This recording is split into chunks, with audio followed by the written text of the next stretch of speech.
Imagine if your regular barista remembered that one time you ordered a decaf coffee like 3 years ago, and from that day on, they just flat out refused to ever serve you caffeine again. Yeah, that would be, well, it'd be pretty infuriating. Right, you're standing there totally exhausted, basically begging for a triple espresso, and they just, silently slide you a lukewarm decaf, just smiling, like Yeah. they know what's best for you. I mean, it sounds totally absurd, but structurally speaking, that is exactly what your AI assistant is doing to you right now. It really is. And the reason it happens, it actually reveals a fundamental flaw in how these systems are architected to understand human behavior in the first place. Which is exactly what we're getting into on today's Deep Dive. We're exploring this really fascinating 2026 research paper by Momen Ghazouani. It's called Explicit Control versus Implicit Inference. It's a great paper. Yeah, so our mission today is to really break down the mechanics of how conversational AI systems build this hidden model of who you are, and why they so often trap you in a past version of yourself. Plus, how we can redesign these architectures so you actually retain control over your own digital identity. Because honestly, this goes way beyond just a slightly annoying user interface. Ghazouani frames this as a really profound question about user autonomy and epistemic accuracy. Epistemic accuracy. So basically, does the system actually possess a truthful representation of what you need at this exact moment? Exactly. And ultimately, it's a question of power, right? Like, who dictates the parameters of your digital representation? Is it you, or is it the underlying mathematical model? Right. So to understand why the AI traps us, I think we first have to look at the two competing paradigms for how it actually ingests data about us. Ghazouani breaks this down into two really distinct approaches. The first one is explicit personalization. I kind of think this is the manual survey approach. Precisely. Yeah, explicit personalization is built entirely on direct declarative input. This was sort of the classical approach to things. Like onboarding questionnaires and stuff. Yeah, exactly. You fill out a survey, you check specific boxes in a configuration menu, or you write a system prompt stating your exact preferences. Historically, in fields like adaptive hypermedia, systems would maintain this incredibly fine-grained, explicitly encoded database of a user's background knowledge and goals. Wait, adaptive hypermedia. I mean, I know what a hypervisor is, but what does adaptive hypermedia actually look like in practice? Well, think back to early educational software, or even those complex web portals in the 2000s and 2010s. You would literally land on a page and tick boxes saying, I am a visual learner, or I am an advanced programmer. Oh, right, I remember those. Yeah. The system would then explicitly route you to a completely different version of the website based purely on those checkboxes. It was a very rigid, rule-based branching path. And the thing is, the system only altered your profile if you actually went back into the settings and manually unchecked a box. So the advantage there is what the paper calls epistemic honesty. The system only believes what you specifically tell it. I mean, there is no guessing. If I don't tell the system I like Python programming, it doesn't just, assume I do because I hovered my mouse over a Python article for a few seconds. Exactly. It's highly transparent. But then we have the second paradigm, which has completely devoured the industry in the era of large language models.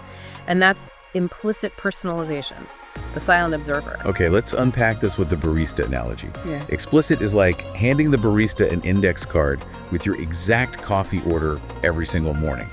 You know what you're getting, but you have to do the work. Implicit is the barista silently watching you order a vanilla latte for a week, and then on day 8, they hand you one before you even open your mouth. Right. It's highly convenient. Implicit systems infer your identity strictly from behavioral telemetry. The specific phrasing of your queries, the complexity of the topics you pursue. How long you read an answer. Exactly, your dwell time on a response, or the accumulated vector representations of all your past conversational exchanges. It operates entirely in the background. It imposes zero configuration burden on the user. But the paper points out that this convenience comes with a massive structural cost. Because, if implicit learning is so seamless, why does it feel so infuriating when the model misjudges what you want?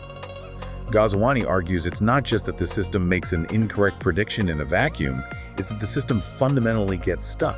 Right, and the paper introduces a highly specific term for this exact failure mode. They call it inferential ossification. Ossification, like bones hardening over time. How does that actually happen under the hood of an LLM? It all comes down to how attention mechanisms and context windows weight past interactions. When an implicit system begins plotting your behavior, it maps your identity as a set of coordinates in a high-dimensional vector space. Okay, so I'm a dot on a huge invisible map.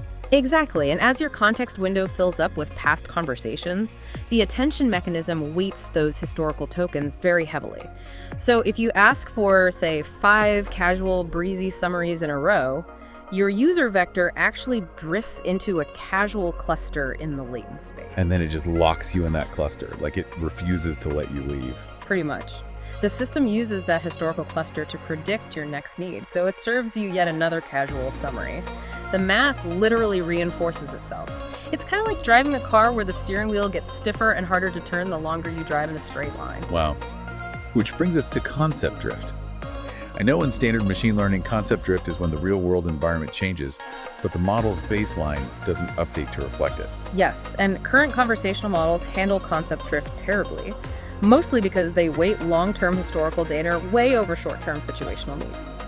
They basically lack the architectural ability to distinguish between a genuine, permanent shift in your baseline preferences versus, a temporary requirement. Right, and the paper calls this trait versus state confusion, which feels like the absolute core of the issue here. It really is. Long-run behavioral inference algorithms essentially conflate two totally distinct psychological concepts. First, you have stable dispositional traits, like this user is generally a beginner at physics. That is a trait. Makes sense. But then you have transient situational states. Today, right now, this user needs an unusually deep, highly complex explanation of this one specific physics concept because they are prepping for an exam. Wait, let me make sure I'm mapping this right for you guys listening. If I ask an AI to explain a reality TV show to me casually one day, it just assumes my trait is casual reality TV fan, right? Right. And then tomorrow it takes that inferred trait and applies it to my questions about, like, quantum mechanics. It's treating a passing mood like a permanent system prompt. That is precisely the mechanism. It averages you out. And when an AI constructs a model of who you are using mathematical averages, it fails you in the exact moments you need something outside your own average. Right, because human curiosity doesn't just fit on a smooth bell curve. Exactly. It's aggressively context dependent. Honestly, hearing how broken this ossification is, my immediate reaction is just to reject the silent observer entirely. Like, let's just go back to explicit control. Give me a massive dashboard of sliders, dials, and checkboxes, and I will manually configure exactly how I want the AI to talk to me every single time. It's a very tempting thought. But Ghazouani strongly warns against retreating to pure explicit control. Relying solely on manual configuration introduces what the paper identifies as the cognitive tax. I want to challenge that, actually.